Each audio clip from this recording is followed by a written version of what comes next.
On any given day, I could be doing a lot of different things. So one is I'm the Chief Entrepreneurship Officer at Ball State University, which basically means things that go on in entrepreneurship on campus across the state, I kind of advise and have a hand in.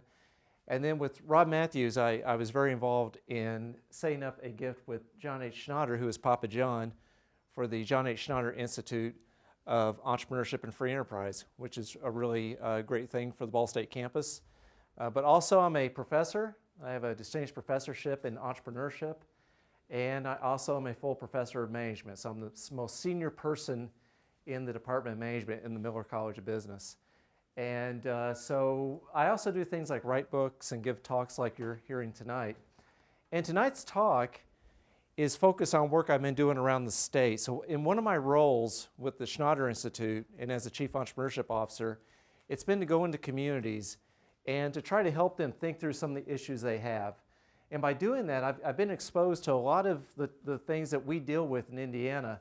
And I started to see some trends and some commonalities I'll share with you tonight, as well as some of my own thoughts that may be right, they may be wrong, just observations I have about the situation that's going on right now.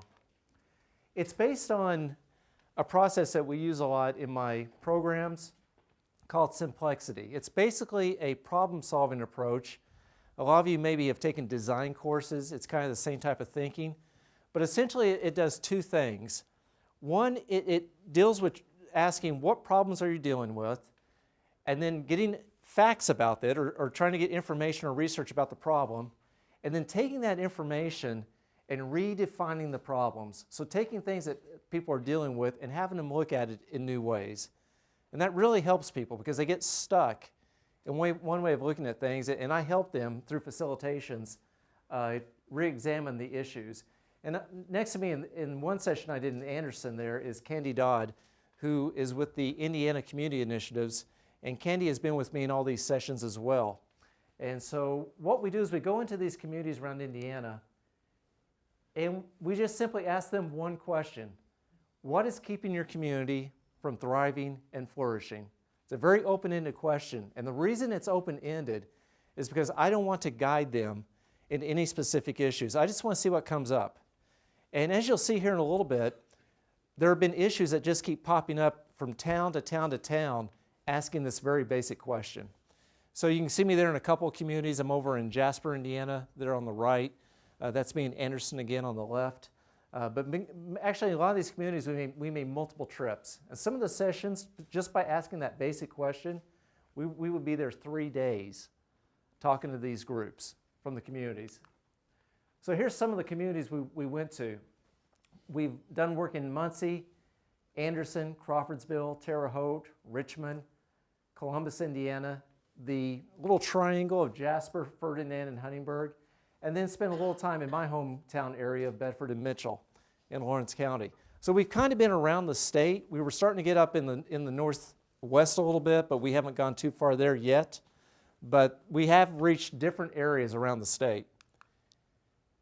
And there have been some common problems that popped up in these communities, and this is one of the most common problems we heard about, was one, getting people in the community to recognize the resources and the assets that they have. So there's a lot of people in these communities that don't recognize all the neat things they actually do have. So they're kind of down on their communities and they don't see them as having things, but when you start talking to them, they realize they really do have a lot of neat things. So what I have up there on the left is around Anderson, you've got Mound State Park, which is an amazing state park. It's just beautiful. You got the White River going through there, and you've got a 3-mile loop, and it's just a gorgeous park. And what they're trying to work on right around the corner, if any of you are mountain bikers, they have a fantastic mountain biking park as well that goes, I mean, it's probably about 8 miles long of high-tech mountain bike trails. And a lot of you probably don't even know that. I mean, even people in Anderson don't know. It's called Ridgeline Road, just around by Mound State Park. It's a fantastic layout, and a lot of people don't know about it. I took a picture of this. This isn't Indiana, but it's Grand Rapids, Michigan. And it's a place called Founders Brewery, which some of you maybe know about their products, the beer that they make at Founders. But it's neat because they built this business in a repurposed building. And we're seeing more and more of that going on in Indiana as well. So what I really enjoy in Muncie is like today for lunch I went to Savage's. You know where Savage's is, probably downtown. Repurposed buildings. It's kind of got that old towny bar feel to it, but it's repurposed to where it's a really good dining experience. And we're seeing more and more of those things popping up in Muncie. These towns have this too, but a lot of people don't know about what they have.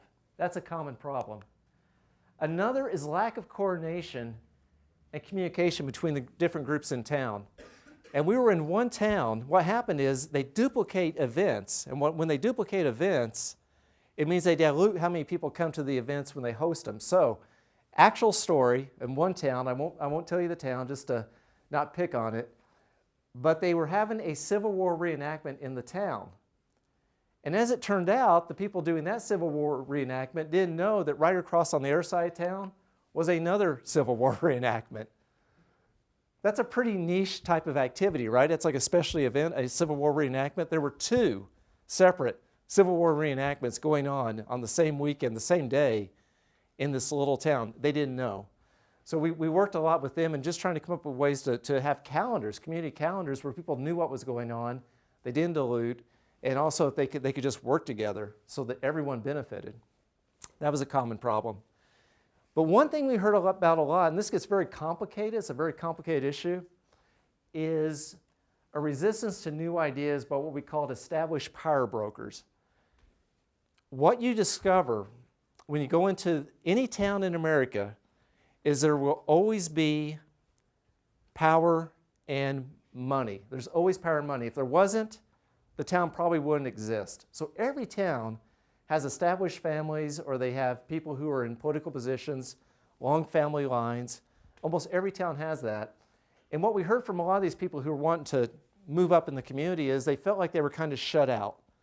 Like they weren't being accepted into the power base, or the power base was turning down their ideas.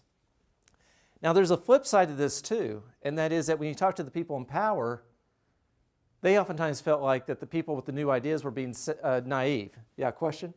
So usually, like, as you call it, power brokers, they usually have like a chamber of commerce. Right. That's what you find pretty often.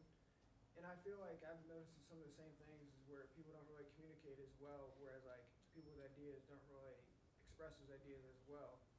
But the chamber of commerces and like the people that are in power and have the investor fund, they don't open themselves as much as they should to new business ideas and stuff like that. Great insight. So what's your name? Kevin. Kevin. So Kevin said that you oftentimes notice like chambers of commerce or power people don't accept new ideas in, but at the same time, the people with the ideas aren't communicating well with those groups.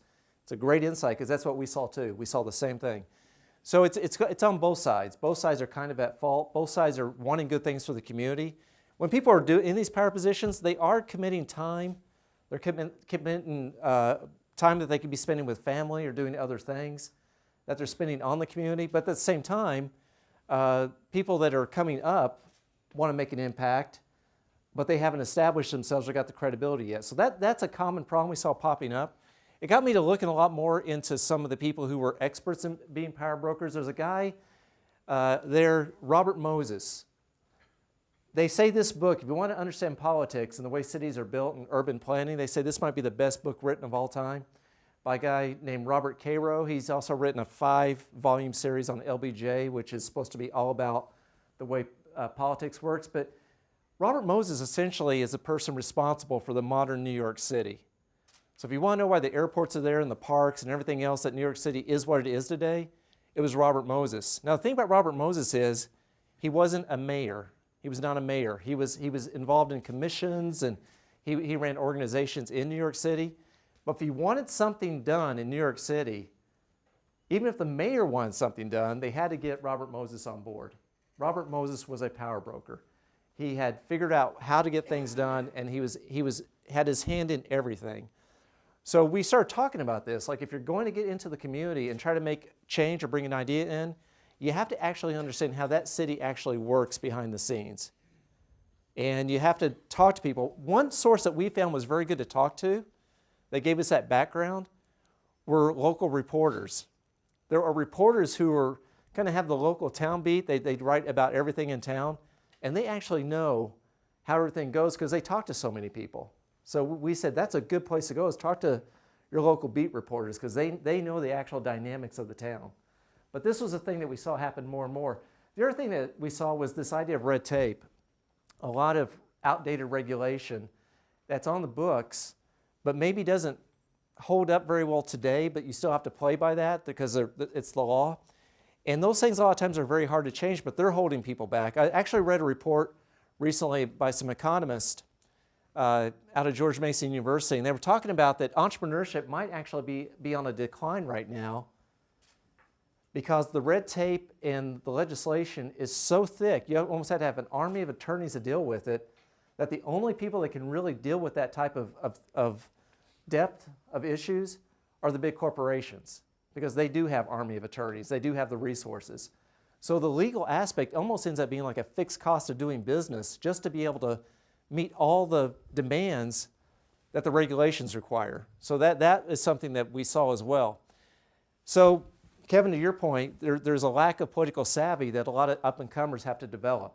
They have to be groomed. There needs to be some grooming about how to work in these complicated systems. Another problem you've heard a lot about, and I helped out the local Muncie Drug Task Force on the opioid issue. This is an issue that it's not just Indiana, it's all through America right now, but it's a very, very complicated issue. One mayor told me that for every tax dollar he has to spend on his community, 85 cents of it has to go towards drug issues. So 85 cents of every tax dollar he gets goes to deal with the drug issue. It could be in law enforcement, it could be the Narcan antidotes that revive people who have overdoses. When you look at a New York Times article that covered this recently, they said some of those dosages one time can cost up to $4,500 per reviving a person. And some people, there was a story about in Middleton, Ohio, one lady there in 1 month had 13 overdoses. So do the math, 13 times 4,000 say, you're looking at what, $52,000 on one person that the community ends up paying for. Now that's a big deal because in those communities, every time they're doing that, that's $1 that can't be spent somewhere else, or $4,000 that can't be spent on something else. But it's complicated, right? Because it's a healthcare issue, because it's an addiction. You don't want to deprive people, but at the same time, who pays for this? It's really straining these towns. And the other side of this, though, is you look at places like, say, Carmel and Fishers. They don't have as many of these problems because they kind of price it out, but with the property values, people with those issues don't really live in those areas as much. They have it, but not quite to the same degree. So they can actually spend their tax dollars on things like sustainability and quality of life and all these things that make it, really nice places to live, but they don't have the same issues. So it ends up that these issues get channeled into more of the rural communities or into parts of town that are already struggling. And so what you see is some communities keep going up and some communities spiral down on this issue. And it is a huge issue. The other thing, though, is that if somebody has an overdose, the cost to the public, a lot of times in the investigations and everything else, is it costs about $30,000 per death. So that is money, again, that can't be spent towards other things. But there's a bigger problem, and that's the feel in the community. So I'll tell you more about a place I went to this summer called the Santa Fe Institute, which is a really famous scientific institution. And I got to spend some time with some of the top scientists in the world on some of these issues. I'll tell you more about that in a second. But one thing they told me about was the idea of social contagions. And this is a big idea, and it really affects you as an individual, and it also affects communities big time. And what they said was, like, if Kevin and I, if we have an argument, okay, and I just think it's between me and Kevin, actually the emotional tone of that argument gets carried over to everyone else who can hear it, because we're all social creatures and we absorb emotions. So if you're at a party and people are having a good time, you leave, you feel happy. Even if you didn't do much, you leave on a good note. But if you're in a place where there's like these really bad vibes, you soak them up too. Now here's where it's very, very big on a community. It's bad because if Kevin and I get in a fight, you all pick it up and you're kind of bummed out, but now you go home or you go to your apartment and you carry those vibes into that apartment, and now the people at the apartment pick up on those vibes too, because you carried in there. So that's called, so Kevin and I, that's the friend. When you go off to your apartment, that's the friend of the friend. And now get this, the people that you bummed out in your apartment now go off, say, to the Walmart or somewhere else, and they carry that vibe and they pass it along to everybody they bump into as well. So our argument goes 3 ripples out. Now play this out in the community. We could say, well, those problems, those opioid issues, those are isolated. They're in another part of town, or we live in wherever. Even if you're in a gated community, if you step outside of your gated community and you go to a restaurant or to school or to a job or to the Walmart or whatever, if things are going on elsewhere that are bad, you're going to soak it up too. It affects you too. These problems are everyone's problems. They are everyone's problems because of the spillover effect. We should all care about it. But the other issue on this that makes it complicated is there are strict regulations on pain medications. So a lot of people are not getting prescriptions now. Their doctors are not allowed to give them pain medication past a certain time. But people will make choices that they feel they need to benefit themselves. If they can't get the prescription-based pain medications, they'll turn to other forms of it. And that's where you see the opioids and heroin and other things hit in our communities. Because people no longer can get them from the system, they'll turn to outside the system, but they need their pain medications. Or they feel addicted to it. Wherever their reasons are, they're going to get their pain medications. So that's been a big issue as well. I saw a report about in Muncie, there was a doctor, he was a pain center, and he had clinics all over town, and we might wonder about the ethics of his pain medication distribution. But if you read the article in the Star Press, what it said was after his pain medication clinics got shut down, a lot of the illegal drug activity in the opioids, I think it almost quadrupled was the accounts. So these were people that they were getting pain medications, they were cut off from a source, a legal source, and we thought, okay, well, we're not going to give them those drugs, that'll take care of the problem. No, they just went elsewhere and got that and caused a lot more problems without any oversight or intervention. So I don't want to totally give the pain doctor a total, clean slate because I don't know the person, but it does indicate that people will go for pain meds in whatever form they need them if they're addicted. Big issue. Number one issue is this. This came up over and over and over again, and I've heard this in many states, and it's workforce development. This is probably the biggest issue that will affect all of us. It will affect you as well. And again, it's a complicated issue because people are making very rational choices. And essentially, a lot of people who are capable of working are making a very rational choice not to work because they can have the same standard of living, if not better, by not working. And I didn't understand this till I got in the communities. I'd heard this stuff and I was like, yeah, come on, give me a break. And then I got into the communities and I heard this over and over again. I said, I got to know more about this. And so essentially, people that are working in entry-level jobs that don't pay a whole lot, if they don't work, there are ways to get money to make it in life, to get by. And the very rational decision in a lot of this is what I discovered was, because two big issues that came up a lot was childcare and transportation. So if you're you have a struggling family, it's hard to find childcare for an entry-level job. It's hard to find somebody to watch your kids. It's hard to find daycare centers. There's a shortage of those as well. So people can stay with their children, watch their children, take care of them, have the same standard of living. And another issue that came up was transportation needs. We take that for granted. Most of us take it for granted, but for a lot of people, getting around is a really hard challenge. And I discovered this firsthand about a year ago. I was driving down McGalliard. It was around Christmas time, and I got pulled over for a seatbelt violation.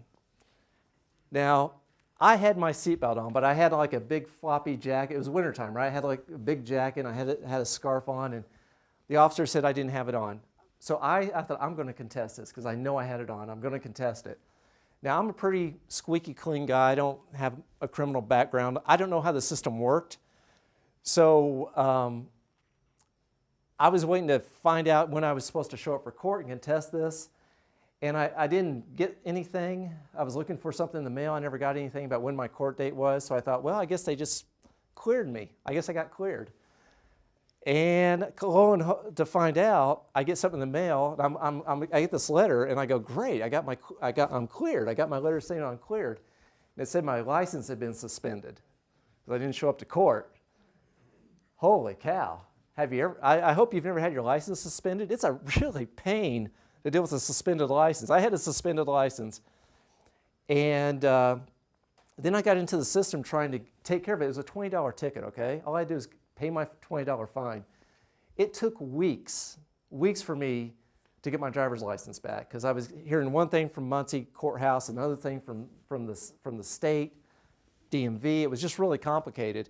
That was for a $20 citation that I didn't pay on time. Okay, I eventually paid it. I got put back on, but I discovered the difficulty of having to ask Rob for a ride to work every day. You know, I couldn't get around. It was wintertime. I couldn't get around. I thought, man, if you don't have a car, life is really hard. And we came across a lot of people in the same boat.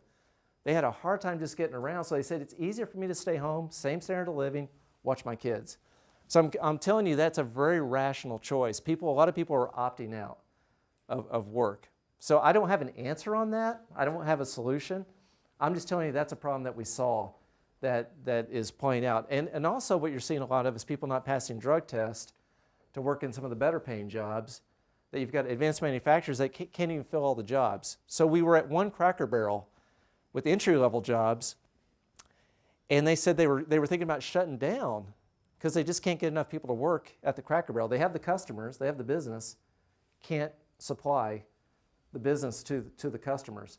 And that is popping up a lot too, people keeping a workforce consistently. Big problem. Really hurts economic development, hurts quality of life.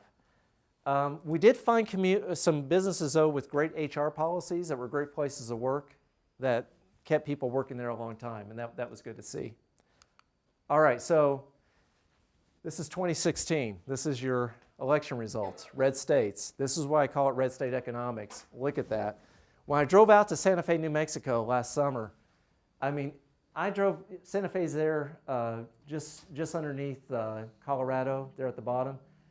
The whole drive was going through red states, and I saw these issues as I stopped at diners and hotels along the way, and you heard these same issues popping up over and over again.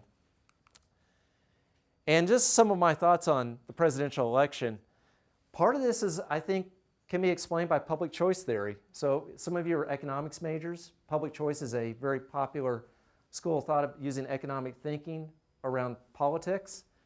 And essentially it says, if the system is broken, the only people with the power to change the system are the people who are benefiting from that broken system, right? So whether you're a Republican or Democrat, they're the ones who are capable of fixing the system everybody's mad about, but they're the ones that also benefit from that system, so why would they ever change something they're benefiting from, right?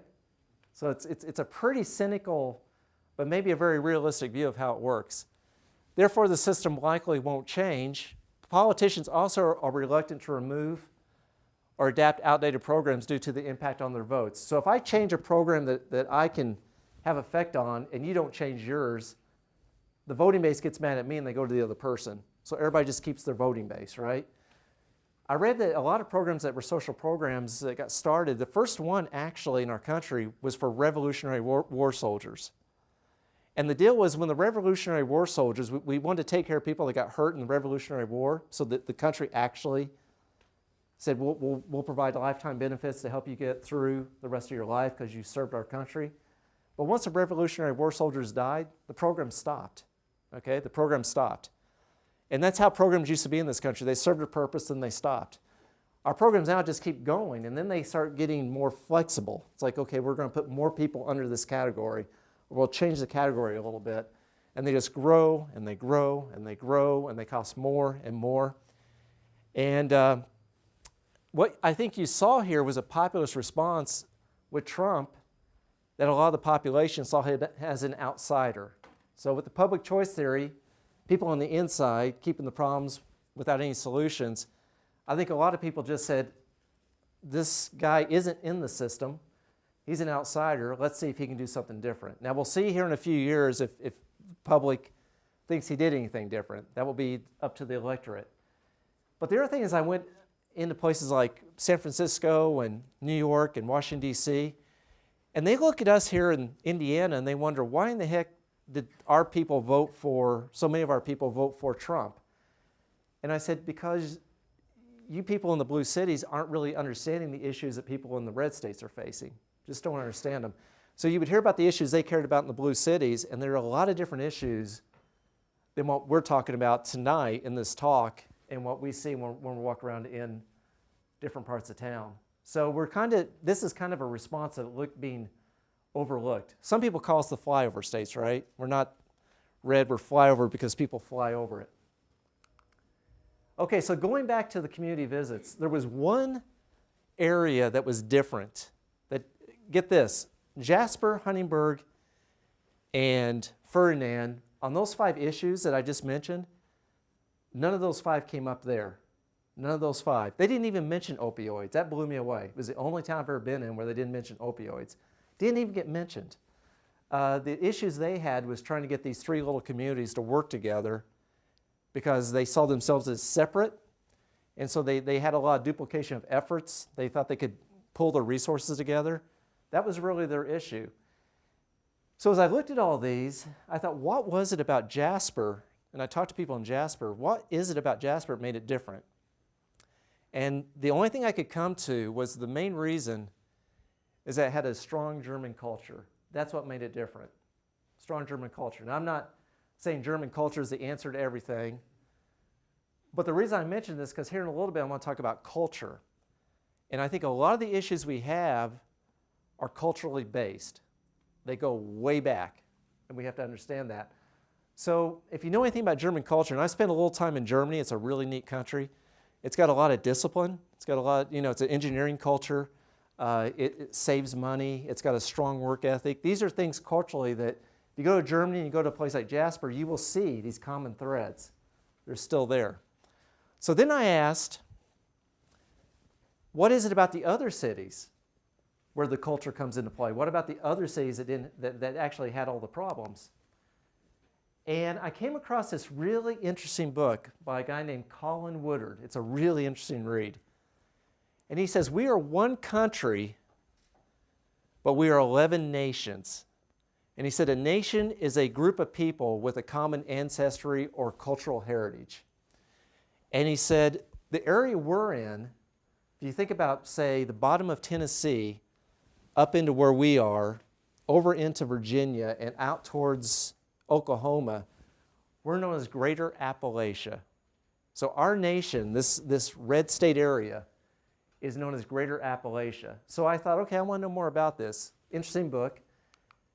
And here were some common themes that they said about Greater Appalachia. And you'll see this playing out now if you think about Muncie and the community. It was settled by people of a war-ravaged borderland of Northern Ireland, Northern England, and the Scottish lowlands. So these were rough, tough, warring, border protective people. And apparently my heritage, the Goldsby line, comes out of that area. So I asked my dad, I said, Dad, what's our family origin? What's our story? And I was expecting this grand thing like the Mayflower or something. We came over the sons of kings or something. And my dad said, well, we looked it up and we came over on a prison ship. We were prisoners. I said, well, that's interesting. He said, yeah, we did some bad stuff over there. We upset the government and they shipped us off. And they said we could have ended up in Australia. We could have been Australians, but said we're Americans. They shipped a lot of prisoners off to Australia. That was a prison colony. We were indentured servants. We were prisoners working our way to try to get freedom. And that was our family heritage, was we were sent over on a prison ship. So we were part of probably a strong clan type of upbringing. Clan meaning, strong family, tribal, rebellious spirit. And this type of culture was always in a state of constant war, still going on, in recent history over there as well. A warrior ethic, a deep commitment to your individualism, but also very much a physical work ethic. So not the most literate, okay? Not going to be the scholars and not going to be the priest and those. It's going to be the people that work with their hands, sweat, labor, toil. That's kind of the heritage. That's kind of the general, not everyone's heritage, but the general heritage of this region. So I just want to lay that down, that a lot of the issues we're looking at in these communities, I think, and they'll come back here later in this talk, come out of that heritage. Then I mentioned the Santa Fe Institute. This is a place that looks at complexity theory, the way systems work. And what they discovered is at many different levels, whether it's a snowflake or the universe, there are these common patterns that you see over and over again. And I'm going to share with you some common patterns that they actually see in cities. Now this is animals, and what they found was they can plot the life of an animal based on its heart rate. So a mouse, it beats its heart really fast, has a very short lifespan. A whale, an elephant, very slow beating heart, they live longer. Now we should be on the line, but modern life with medicine has pushed us off the line, but if we were out in nature, we'd live to about 40. That's what our ancestors normally did, 30 to 40. So basically life, it's taking energy and using it either to maintain or rebuild and grow sales. And then you've got waste products. Cities work the same way. So the Santa Fe Institute said cities work the same way. This is a big deal because they're projecting what the future is for all of us where we live. So cities are very efficient, but they do have entropy. As they get there, you're trading off all that efficiency for the issues of crowdedness and some of the crime and other things that come. But here's the deal, again, as cities get bigger, they get more efficient, and they produce more of what they want as well. The good stuff gets produced more at a more efficient rate. And so the reason a lot of people move to cities is to be there where the people are, so they can get jobs and they can get more wages and they can be around creative people and event. Now, what the Santa Fe Institute concludes in all this is their common theme is the future is cities. They say it over and over again, the future is cities. So now think about these red state issues, the rural issues. If the future is cities, what about us, right? What about us in Muncie? We've got a big challenge because the future is cities. And the other thing about cities is it draws all this diversity, all these, out of the counterculture and all the diversity comes a lot of interesting ideas that move society forward, and people move to be around that. So what's this mean? Well, here's the future. I was around at Santa Fe Institute and other places, these great scientists, these great innovators, and they said, well, there's going to be a lot of changes in the economy because you think back to cars, when cars came around, you had to have gas stations and tires and roads, and all this was new economic development, innovation. But now we're going to have artificial intelligence, and that is going to take off like crazy. Big data, which is around us now, robots. And I was with a really interesting guy who was a two-time commander of the space shuttle, Sig Gutierrez. He was a two-time space shuttle commander. And Sid now is in the space business. And he's working on trying to do mine asteroids. That's his big goal, is to mine asteroids. Get this. Sid said one asteroid has enough rare minerals like you use in your computers and your iPhones, enough rare minerals to be worth $20 quadrillion. $20 quadrillion on one asteroid of rare minerals that will eventually mine out on this planet, right? So what he said he's working on with some space scientists and aeronautical engineers is he said he's working on trying to figure out how to take asteroids and move them into our orbit. So sending space, rockets up to go mine them, you would do that, but you would do it closer. So he's working on how do you take all that 20 quadrillion, because there's a big incentive to get that, right, and move it closer to the Earth. Yeah. They almost start having different types of computing costs. That's the problem with moving things around in the solar system. Oh yeah. The physics of it. It's going to mess with physics. Yeah, that's right. And we're going to move this stuff in.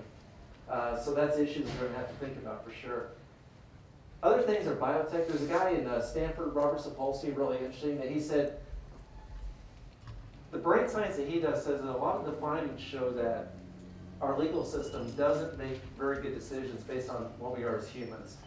And he thinks at some point we're going to go to more artificial intelligence to be involved in the legal system, make more just science-based types of decisions. These are things that might come your way in your lifetime. But again, the Santa Fe Institute, I say, well, what about us in Indiana?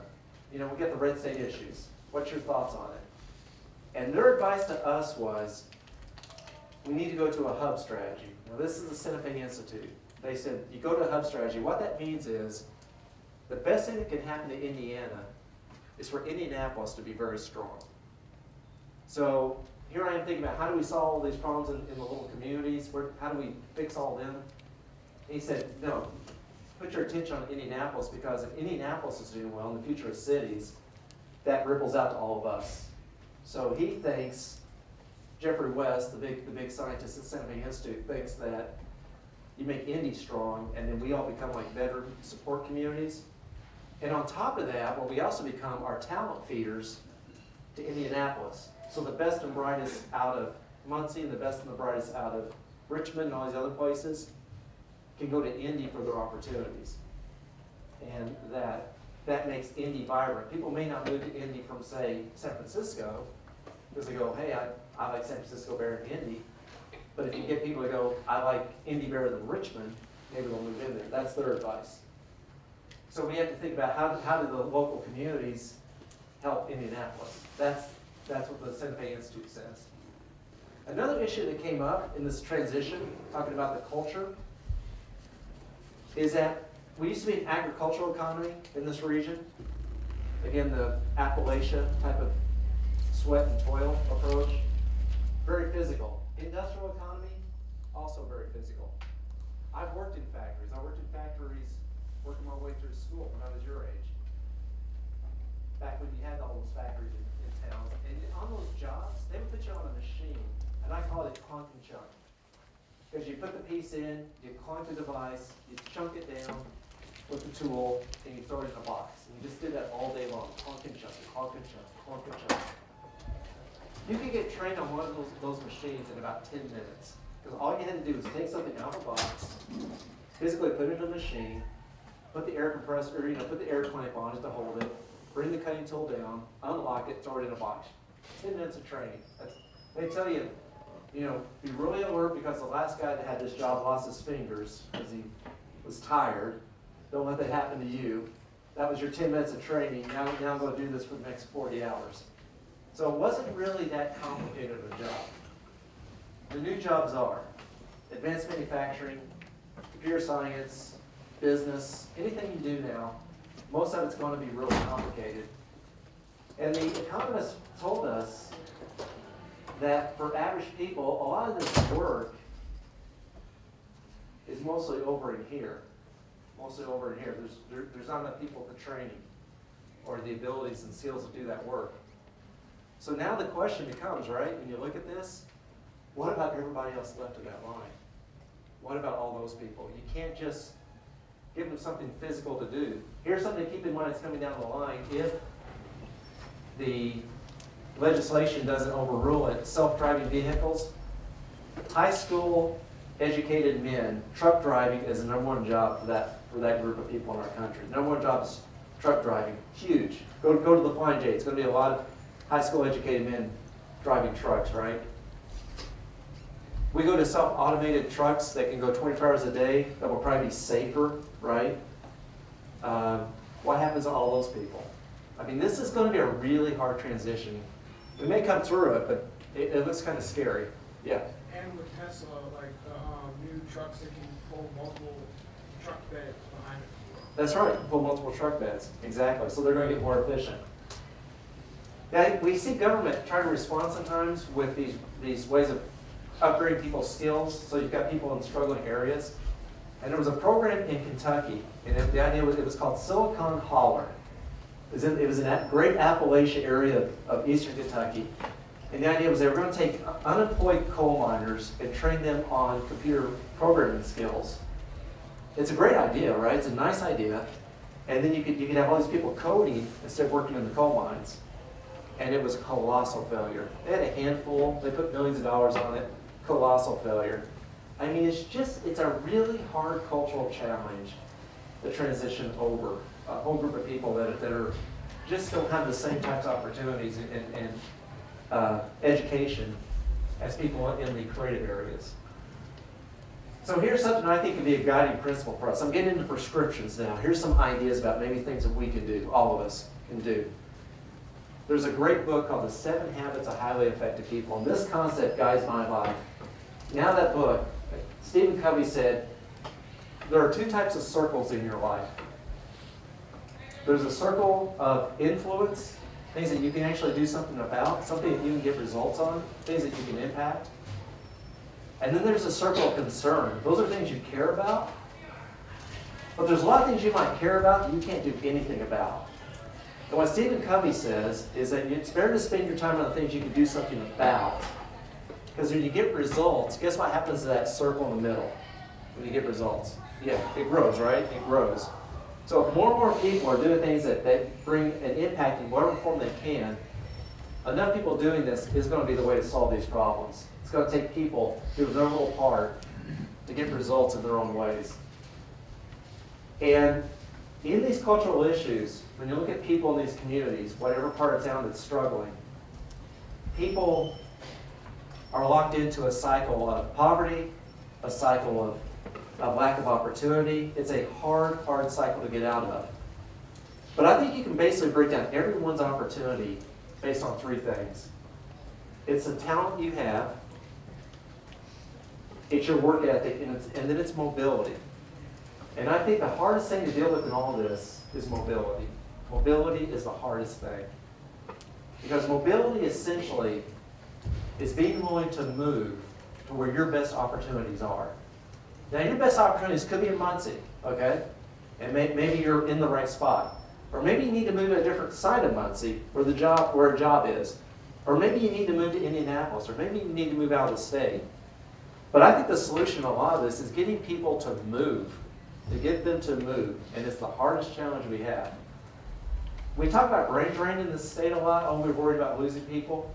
I don't care about brain drain. You know, people are going to opportunity wherever it is. If it's in China, go to China. You know, as long as people are going to opportunity. But when people don't move to opportunity, it carries on a cycle of dysfunction, right? When people don't go to where the opportunity is, then it just keeps going forward and forward.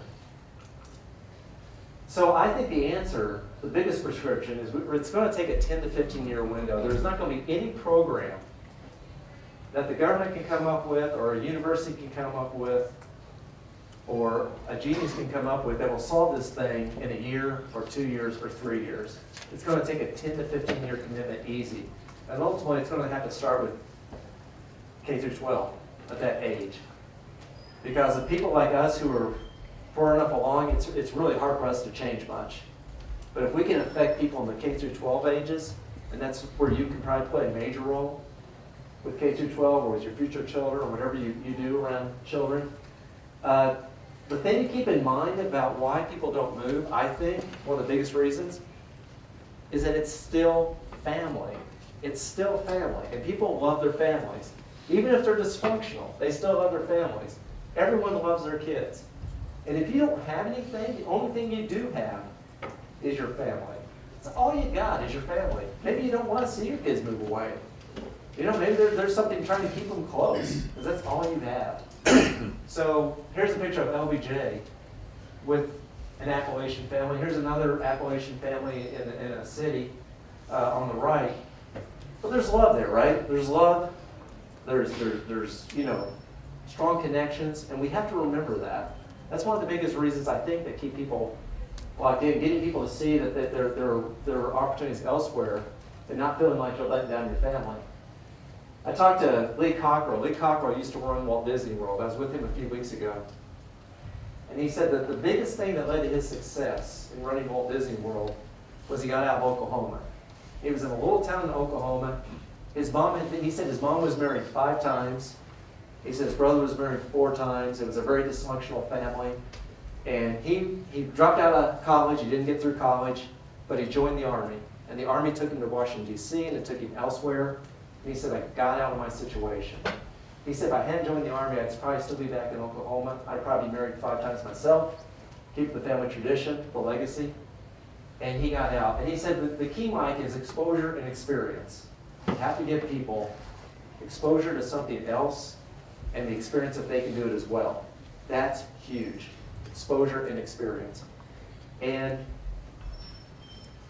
he was talking also about the fact that he works with a lot of kids as well, trying to help them with that. And I think things that would help in this K through 12 in some fashion is the idea of strengths. Rob Matthews is very involved with Gallup. They have this idea of strengths finders. And what it means is, instead of trying to fix what's wrong with you, focus on what's right about you. Focus on what you're naturally good at and develop it. And find out what your strengths are. And this has been done in Atlanta, in a lot of other places with tremendous results. And I think we could do it in the rural areas as well. Give people problem-solving skills, how to work through things, emotional intelligence, just ways to handle your emotions. Professionalism. There's a group in Muncie called TeenWorks that works with teenagers that give them these types of skills, which is really neat. But I think it's going to be focusing on that that's going to be a huge positive result. I call this outcasting. Outcasting. People have to outcast. Forecasting is thinking about what lies in the future. But I think if you're thinking about outcasting, it's like, what would my life be like if I was outside this situation? What would my life be like? Get a picture of it. And to those people who move away or break away from the cycle, they're oftentimes seen as outcast. I was with some of the Muncie community school teachers, and they said that there are kids that if they graduate from Muncie community schools, they will be the first in their family to graduate from high school, not college, high school. And that a lot of them were not encouraged to go to college because it would be getting away from the family or it would be breaking out from family traditions. And I know when I was getting my degrees, I came again from greater Appalachia. I was the first in my family to go to college. My father worked in a stone quarry in southern Indiana for 42 years. My grandfather worked in the same stone quarry for 38 years, and my great-grandfather back in the 1800s worked there for about 30 years as well. So I had over 100 years in one stone quarry in greater Appalachia down southern Indiana. And when I went and got all my degrees, I was teased by a lot of people in my family as being a professional student. And I was ridiculed for going to college by cousins and other people in my family. And I just kept staying the course, right? Now my parents were supportive, and my Uncle Hugh was very supportive, but there were other people that teased me about it, that I was, for doing something. And, to get more kids thinking about, dreaming about something else, wherever the opportunity is I think one of the biggest challenges that we have to think about that might solve this problem that we're having.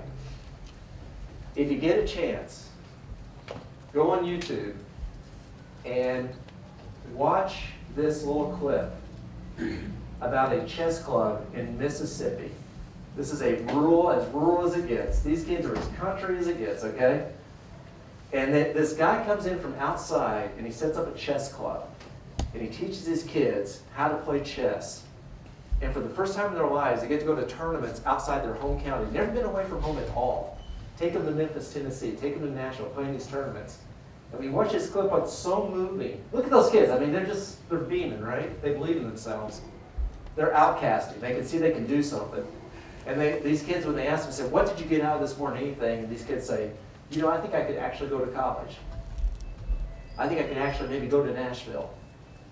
When they do that, that's going to take a whole different trajectory in their lives. And maybe some of these kids come back and help out other kids too, right?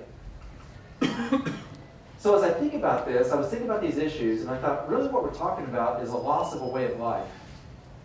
And then as I was thinking about this, I was at Three Wise Men. You ever sit out there at Three Wise Men, the outdoor area? I was having a beer, and I was eating some pizza, and I saw that statue. You ever see that statue? And my first thought is that guy would have made a hell of an Ironman triathlete, because that guy's in shape, right? I mean, he's very, very fit. My second thought is that as I looked at it, I thought, we got these statues of American Indians, Native Americans, all over Muncie. They're everywhere, right? How many Native Americans do you see in this community? Not very many, right? Not very many. And yet this place was their home. We're living in Delaware County because of the Delaware Indians. Muncie, Chief Muncie. Indian, right? It's a Native American everywhere around us, and we never really even think about it. But this was their land. We took it. And not only that, a lot of it was done through genocide. A lot of them were put on reservations, right? Very awful, horrible stuff in our national history. But then I thought about another possible way of life. It's being knocked down now, right? Lord Warner, down on that main south part of town. That's, to me, is almost like a statue to the past as well, because it's not coming back. It's getting knocked down. So we've lost that way of life, just like we lost the way of life with the Native Americans. So here's the deal. When I think about this, some of the things I think we can do, all of us, is we have to adapt. It's not going backwards. We just have to do something different. And we'll come up, actually all of you will probably in some form come up with new ways to live, new living philosophies, new ways to interact with the world, new ways to work with the world. New social institutions. I think what may have to happen, be considered, it's happening in Scandinavia, it's happening in California, it's happening in Hong Kong, Singapore, is something called universal basic income. Now it's a very socialist type of program. But essentially what it says is that when you have a group of people who've been left behind and it's hard for them to adapt, what do, right?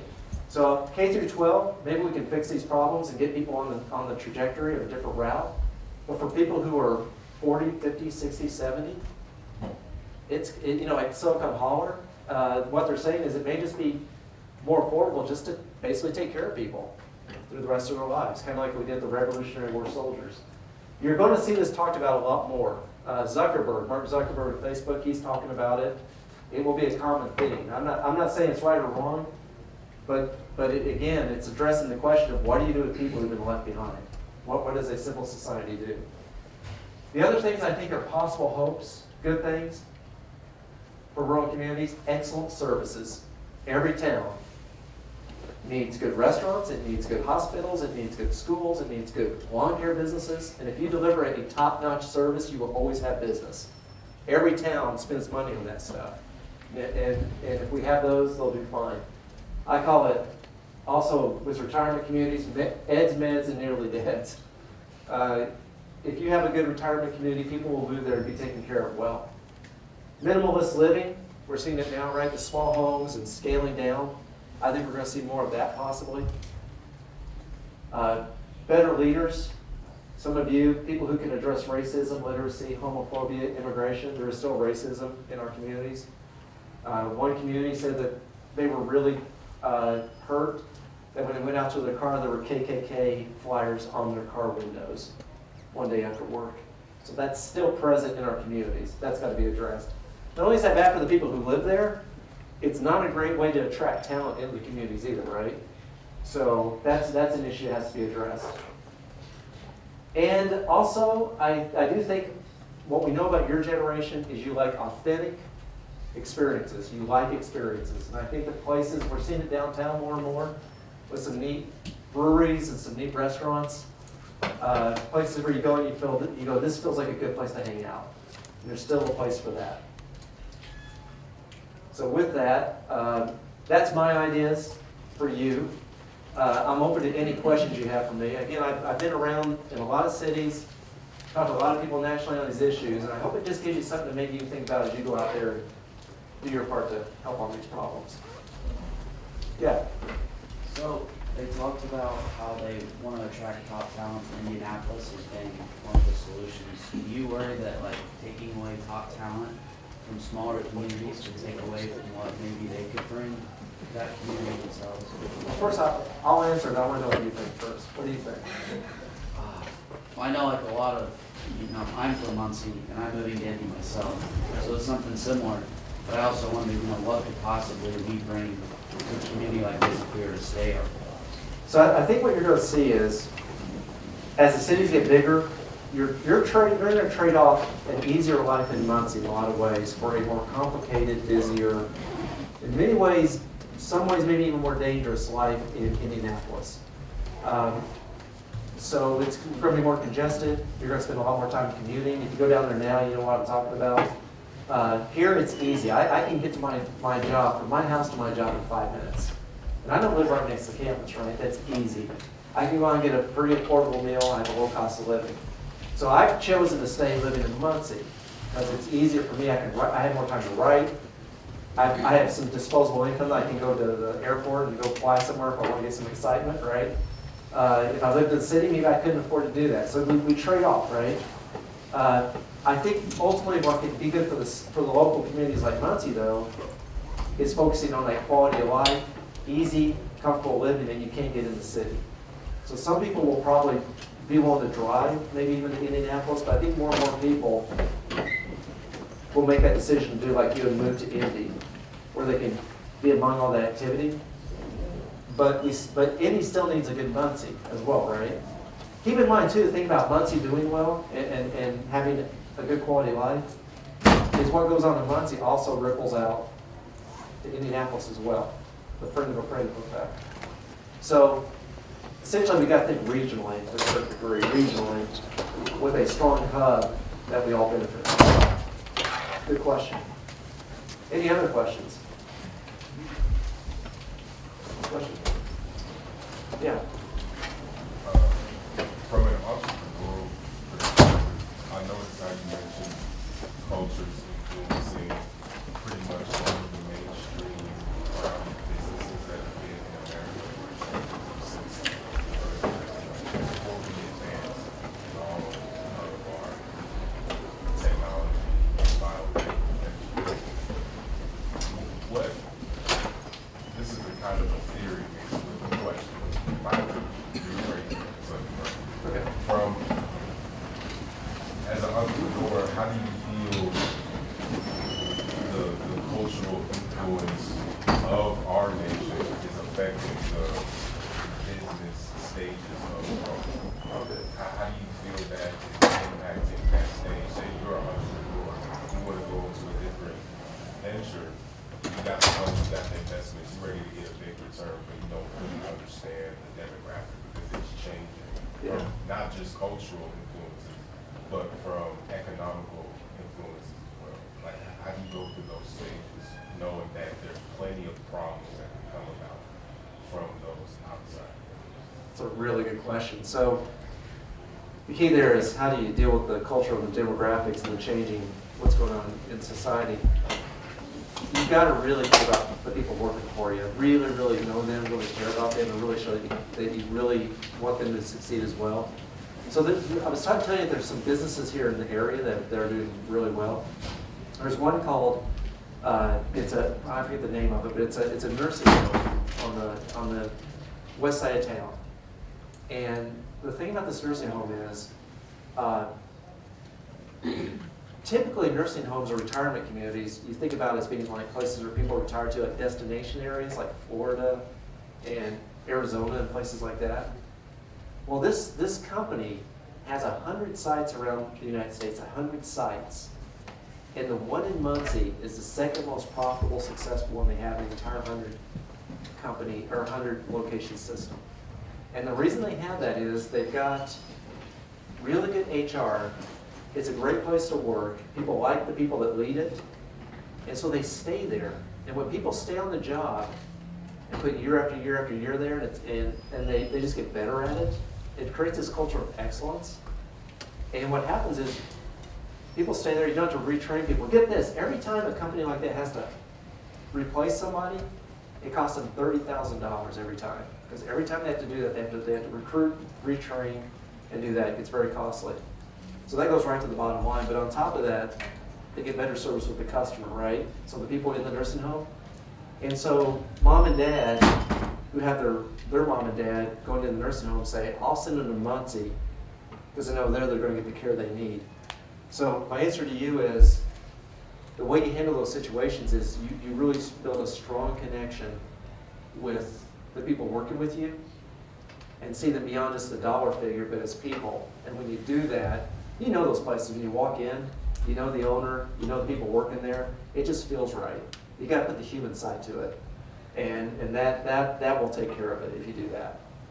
And that takes a lot of discipline and dedication, because a lot of people, when you're in business, there's a lot of things you could be doing, and you say, I'll just let those people handle that. No, that's your number one duty, is to make sure your people are on the job, that they're treated well, because that's your best PR.